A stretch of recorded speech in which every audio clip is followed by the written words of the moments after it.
미국 같은 경우에는 요게 이제 그 신흥국가 선진국의 주식 시장의 차별화의 원인이기도 합니다.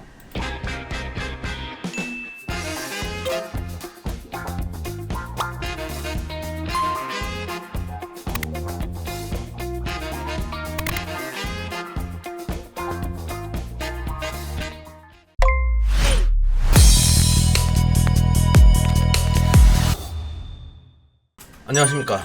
한수 앞선 전략으로 내일 시장을 전망합니다. 시장 한수 이경락입니다. 최근에 주식시장의 하락이 깊다 보니까 여러분들 걱정도 많으실 거고, 오늘 저 또한 시장이 하락하고 있는 국면에서 여러분들과 함께 진행합니다. 과연 시장이 어떻게 될까? 고민들이 참 많으실 텐데요. 먼저 이제 현재 코스피 시장 흐름 보면서 제가 또 뒷 배경으로 반도체를 깔아놨어요.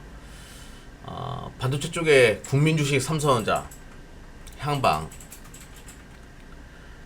과연 대한민국 시장이 이제부터 조정 국면으로 접어드는지 이런 것들이 이제 궁금하실 텐데, 하나씩 좀 짚어보는 시간을 가져보도록 하겠습니다.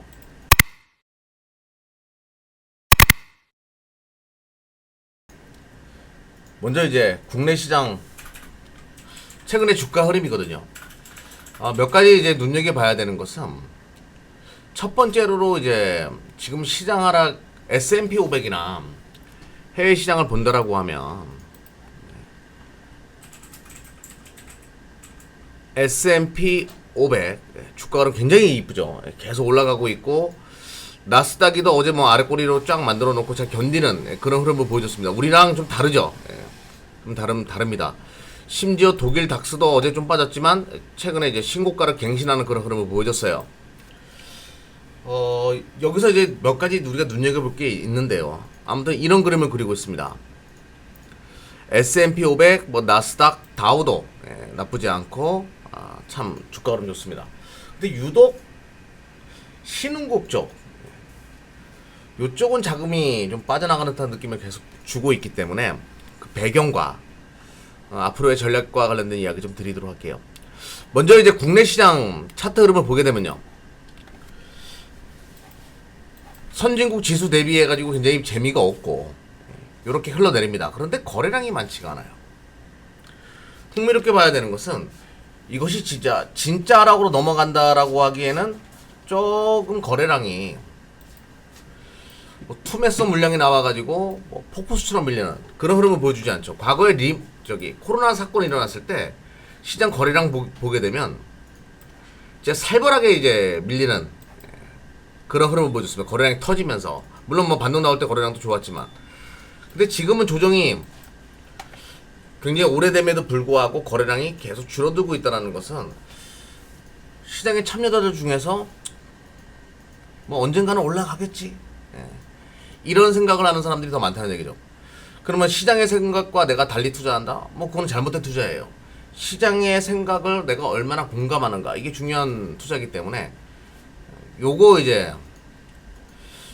시장 대비해서, 그러니까 시장 하락이나 시장 우려감 대비해서는 거래량이 현재 줄어들고 있는 부분은 좀 더 이제 진짜 배기로 시장이 하락 곡선으로 넘어간다라고 이야기하기에는 조금 빠른 감이 있다, 이렇게 말씀드리겠고,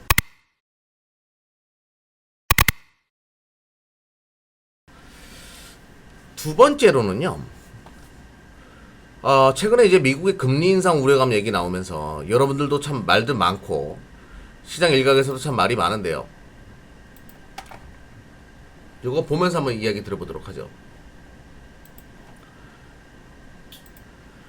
미국 같은 경우에는 요게 이제 그 신흥국가 선진국의 주식 시장의 차별화의 원인이기도 합니다. 미국 같은 경우에는 코로나로 인해 가지고 이제 연평균 GDP 성장률이에요. 코로나로 인해 가지고 역성장으로 들어갔다가 지금 이제 10% 이상의 YY 기준으로 성장하는 그런 흐름을 보여줍니다. 왜 그럴까요? 요번에 이제 토트넘 프리미어리그 축구를 보게 되니까 우리 손흥민 선수 이번에 맨시티전에서 골 넣었어요. 관중도 정말 많죠. 백신 보급이 빠르게 이루어진 국가. 뭐 지금 람다? 예. 뭐 델타다 말들이 많은데 일단 백신 보급이 빠르게 이루어진 국가. 선진국 같은 경우에는 요런 2차 세계대전 이후에 가장 높은 그런 성장률을 보여주고 있습니다. 그런데 이제 아시죠? 예, 신흥국들 백신 보급이 빠르게 이루어지지 않은 신흥국 같은 경우에는 이게 인도거든요. 예, 인도 같은 경우에는 코로나 이전으로 아주 복귀도 못하고 있습니다. 그때 인도 같은 경우는 10% 성장하는 국가였어요. 지금 미국처럼. 근데 코로나 때 마이너스 20% 이상까지 떨어졌다가 지금 돌아왔는데 거의 0%에서 뭐 1, 2% 무슨 선진국도 아니고 요런 성장 국면을 보여준다는 얘기죠. 저성장 기조에 빠질 수밖에 없죠. 왜냐면 백신 보급이 아직 이루어지지 않았고 코로나로부터 해방되지 않았기 때문에 이런 흐름을 보여준다는 얘기예요. 즉 이 이야기는 선진국 쪽으로 자금이 더 갈 수밖에 없는 환경이 만들어진다. 뭐 이렇게 보셔도 될 것 같아요. 자금 쏠림 현상이 발생할 수밖에 없다. 브라질도 마찬가지입니다. 브라질도 1%, 미국은 10%인데 1% 성장분밖에 못 보여주고 있기 때문에 뭐 이런 신흥국 같은 경우에는 코로나로부터 완전히 회복되지 않은 그런 흐름을 보여주고 있기 때문에 그럼 이게 왜 미국의 금리 인상과 연결되냐? 옛날에 벤 버너키 시절에 오히려 그때는 그 리먼 사태 이후에 신흥국의 경기 회복이 더 빠르게 회복됐었죠. 신흥국의 경기 회복이. 그리고 벤 버너키 시절에는 그 신흥국의 그 경기 사이클을 잘못 읽는 바람에 연준의 통화 정책이 실수를 범했었던 경우가 몇 번 있었습니다. 역으로 그런 선례를 겪었던 페드 입장에서는 신흥국의 경기 회복이 아직까지 회복되지 않은 상태에서 어떤 정책 스탠스를 완화시키고 그리고 테이퍼링이나 금리 인상으로 조기로 넘어갔을 경우에는 신흥국뿐만 아니라 세계 시장의 경제 사이클 자체가 위태로워질 수도 있기 때문에 쉽게 금리 인상 카드나 테이퍼링 카드를 뭐 테이퍼링 할 수 있다는 얘기가 계속 나오는데 지금은 신흥국 사이클이 아직 불확실성이 높기 때문에 쉽게 결정내기가 어렵다는 얘기죠. 즉 세계 경제 흐름은 한 번에 더 도약이 남아있어요. 신흥국의 경제 회복이라는 도약이 남아있기 때문에 여기서 주식시장이 무너질 가능성은 굉장히 적다. 대한민국 시장도 마찬가지입니다. 우리도 신흥국에 포함되기 때문에 우리도 백신과 경제가 정상화되기 시작하면 빠르게 모든 것이 원활해지기 시작할 거예요. 신흥국도 마찬가지고 그게 내년이 될 가능성이 높기 때문에 이 코로나 난리통으로 인한 시장의 유동성은 내년까지는 볼 필요가 있다는 얘기죠. 즉 선진국은 먼저 살아나고 그 이후에 신흥국이 살아나는 구조. 대한민국은 애석하게도 신흥국에 포함되어 있죠. 주식 투자의 개념으로 바라봤을 때는. 그럼 내년도 대한민국 시장 또 경제 회복기 이런 것들이 주가에 녹여지고 나서 조정을 이야기하는 것이 맞다는 얘기죠. 제 논리는 그렇습니다. 그래서 첫 번째로는 거래량, 두 번째로는 한 방 더 남아있는 코로나 이후 코로나의 회복세, 신흥국 사이클이 남아있다. 이렇게 이제 보시면 될 것 같고요. 세 번째, 국내 시장에 대한 불안감을 좀 떨쳐버리자라는 논리 중에 하나인데요. 세 번째는 이거예요. 중고차 가격 지수가 떨어지기 시작했어요. 미국에서. 이게 무엇을 의미하냐? 그동안 자동차 업황에도 먹구름을 끼웠던 그리고 메모리 반도체에도 우려감을 가지고 왔던 자동차용 비메모리 반도체 쇼티지가 점진적으로 해소되기 시작하고 있다는 얘기죠. 중고차 가격 지수가 떨어진다는 얘기는 신차 판매량이 조금씩 살아나고 있다는 얘기예요. 선진국부터 살아나기 시작하겠죠. 그 다음에 어디로 넘어간다고? 신흥국. 이런 수순으로 넘어갈 거예요. 아무튼 그러니까 수요적인 측면에 있어서는 근데 자동차 업황이 신차 자동차 업황이 살아난다는 얘기는 옛날에는 그냥 자동차 산업 자체만 바라보면 됐는데 지금은 메모리 반도체도 같이 살아나는 구조로 이야기할 필요가 있다는 얘기죠. 먼저 자동차 관련된 종목들 한번 보도록 하죠.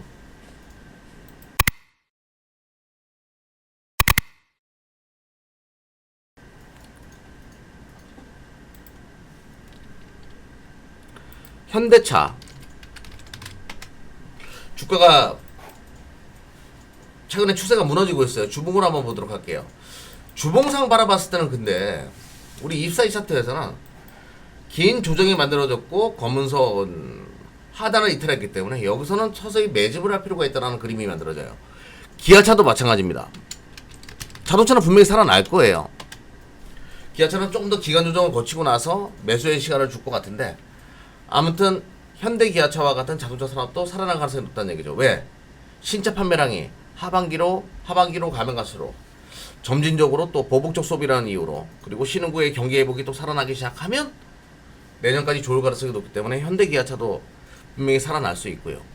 메모리 반도체 관련돼 가지고 좀 이야기 들어보도록 할게요. 우리가 최근에 이제 시장 일각에서 걱정하는 것이 바로 이거잖아요. 제가 좀 차트를 보면서 설명 드려보도록 하겠습니다. 디램 가격이 계속 떨어지게 되니까 이렇게 이런 식으로 이제 디램 가격이 계속 떨어지게 되니까 아 그거 봐 DDR 이게 DDR4 4집입니다. HB보다도 사양이 떨어지는 거예요.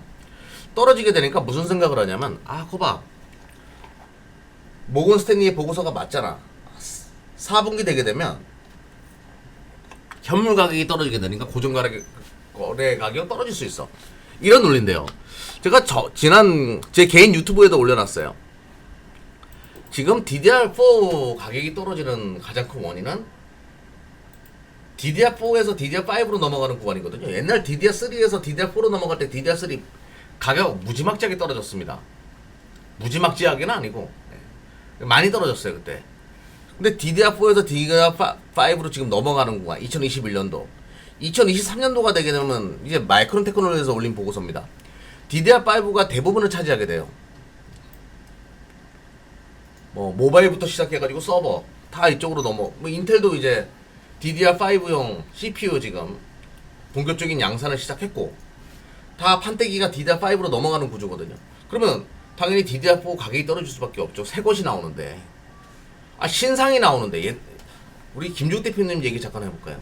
우리 김주 대표님이 카니발을 구형을 샀어요. 그 다음 주에 카니발 신형이 나왔는데 싸게 서비스 뭐 이것저것 이제 옵션 많다 그래서 좋게 샀죠.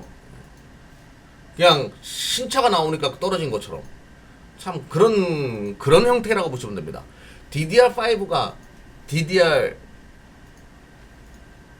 4의 가격을 떨어뜨릴 수밖에 없는 그런 신생 시장. 근데 이게 또 전력 반도체용 반도체로 많이 쓸 겁니다. DDR5 같은 경우는 5G 시대의 본격적인 개화. 그리고 자동차용 전력 반도체 쪽으로 DDR5가 많이 쓰일 가능성. 또 반도체 같은 경우에는 차량용 반도체가 내년부터 본격화될 거예요. 뭐 그런 개념으로 본다라고 하면 차량용 디램 반도체 그런 개념으로 본다라고 하면 메모리 반도체를 과연 지금 가격이 꺾인다? 이렇게 보기는 어렵죠. 즉 대한민국 반도체랑 자동차가 살아날 수 있는 환경이 내년에 실적이 더 좋아질 수밖에 없는 그런 구조이기 때문에 DDR5는 더 비싸게 받아 먹을 겁니다. 자동차 쪽은 이제 드디어 물려있었던 소비가 살아나게 되니까 내년 내후년 신흥국 경기 사이클까지 살아나게 되면 현대기아차 좋죠. 러시아 뭐 인도 쪽 많이 팔리는 업체니까 브라질도 마찬가지고. 그러면 현대기아차도 내년은 더 반가울 가능성이 높기 때문에 좋아질 가능성이 높기 때문에 요쪽도 그러니까 주도주가 살아날 수 있다는 얘기예요. 주도주가 올해보다 내년이 좋을 가능성이 높으면 시장은 폭락으로 넘어가기 굉장히 어렵죠. 요런 개념으로 보시면 될 것 같아요. 그리고 맨 마지막으로 이제 하나 좀 설명드릴게요.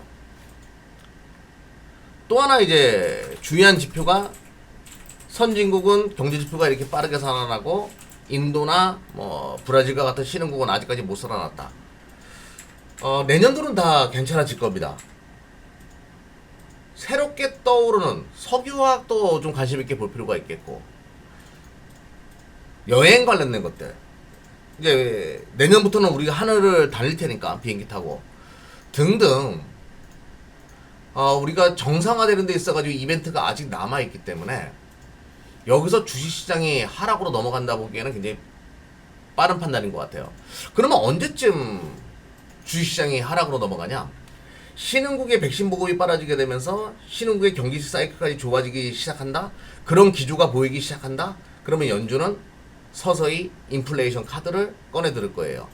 연준은 파월이 얘기한 대로 모든 것을 확인하고 움직이려고 할 겁니다.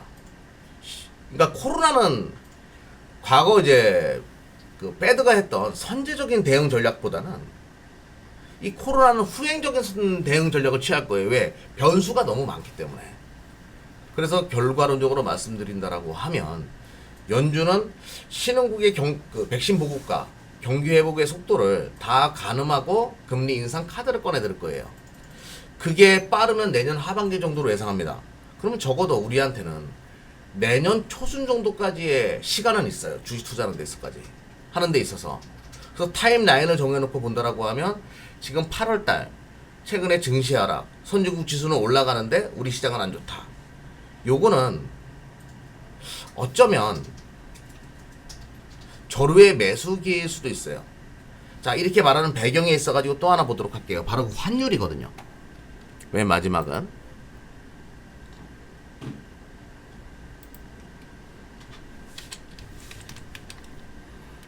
많은 사람들이 주식 투자를 할 때 원달러 환율이 이렇게 올라오니까 시장이 폭락이다.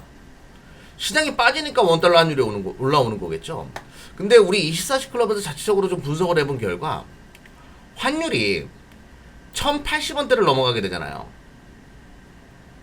1080원대가 여기 구간입니다. 제가 줄을 걷는데 줄을 어떻게 긋냐? 제가 원래 차트에다 줄을 긋는 사람이 아니라서 1080원 정도가 되게 되면 요 정도 구간이에요. 과거로 따지게 되면 여기에 매물이 상당히 많이 있었던 구간이죠. 과거의 지지난이었고 여기 구간을 넘어가게 되면 외국인들 입장에서는 국내 시장에 들어오기가 굉장히 유효할 겁니다. 환차익을 노리기도 굉장히 유효하고요. 이례적으로 전략적으로 또 지수도 어느 정도 빠져있기 때문에 대한민국은 선진국 지수에 데칼코마니처럼 움직일 수 있는 그런 산업을 영위하고 있는데 또 신흥국 시장이 편입되다 보니까 좀 싸다라는 메리트로 접근할 가능성이 높아요. 그래서 기술적으로 본다라고 하더라도 지금 원달러 환율 1180원 정도 구간 오게 되면 외국인들은 그동안 매도세에서 매수세로 전환될 가능성이 높겠고요. 전환할 가능성이 높겠고요. 또 하나 기술적으로 또 하나 보도록 하죠. 제가 이제 우리 24일 차트에서는 제가 많이 보는 게 이제 DMI라는 것을 많이 보는데 여기 보시게 되면 이게 빨간색 PDI가 DI 플러스예요. 거의 10선과 맞물립니다. 기술적으로도 그리고 어떤 변곡점이 발생할 때 시장의 조정 이후에 변곡점이 발생할 때 이 빨간색 선이 PDI 지수가 DI 플러스 지수가 10포인트 정도 오게 되면 기술적 반등이 나오면서 아니면 추세적인 상승의 전환으로 보여주거든요. 근데 지금 지수표가 어떻게 되냐면요. 10.96이에요. 다 왔다는 얘기죠, 조정은. 어느 정도 왔다라고 보시면 될 것 같아요. 그래서 뭐 제가 과거에도 뭐 요거 많이 보여드렸습니다. 여기서 넘어갈 때 요것도 잘 보세요. 요 추세가 만들어질 때 11월달 장량 여기 찍고 올라갔었죠. 찍고 요런 그림으로 전개됐었어요. 좀 더 잘 보여드릴까요? 여기 찍고 요런 랠리가 만들어졌습니다. 요렇게 되지 말란 법도 없다는 얘기죠. 즉 지금 시장 조정을 오히려 잘 활용해가지고 포트에 리밸런싱을 하는 전략, 그것도 나쁘지 않은 전략이 될 가능성이 높다. 이렇게 말씀드리면서 제 개인 방송에는 반도체가 왜 반등 나올 수밖에 없는지에 대한 부분을 좀 남겨놨거든요. 여러분들이 참조하셔가지고 그 방송도 꼭 보셨으면 좋겠네요. 이경락의 24시 클럽 누르시면 됩니다. 구독과 좋아요도 부탁드리겠고요. 아무튼 힘든 시장 성공 투자하기를 바라겠습니다. 지금까지 24시 클럽 이경락이었습니다.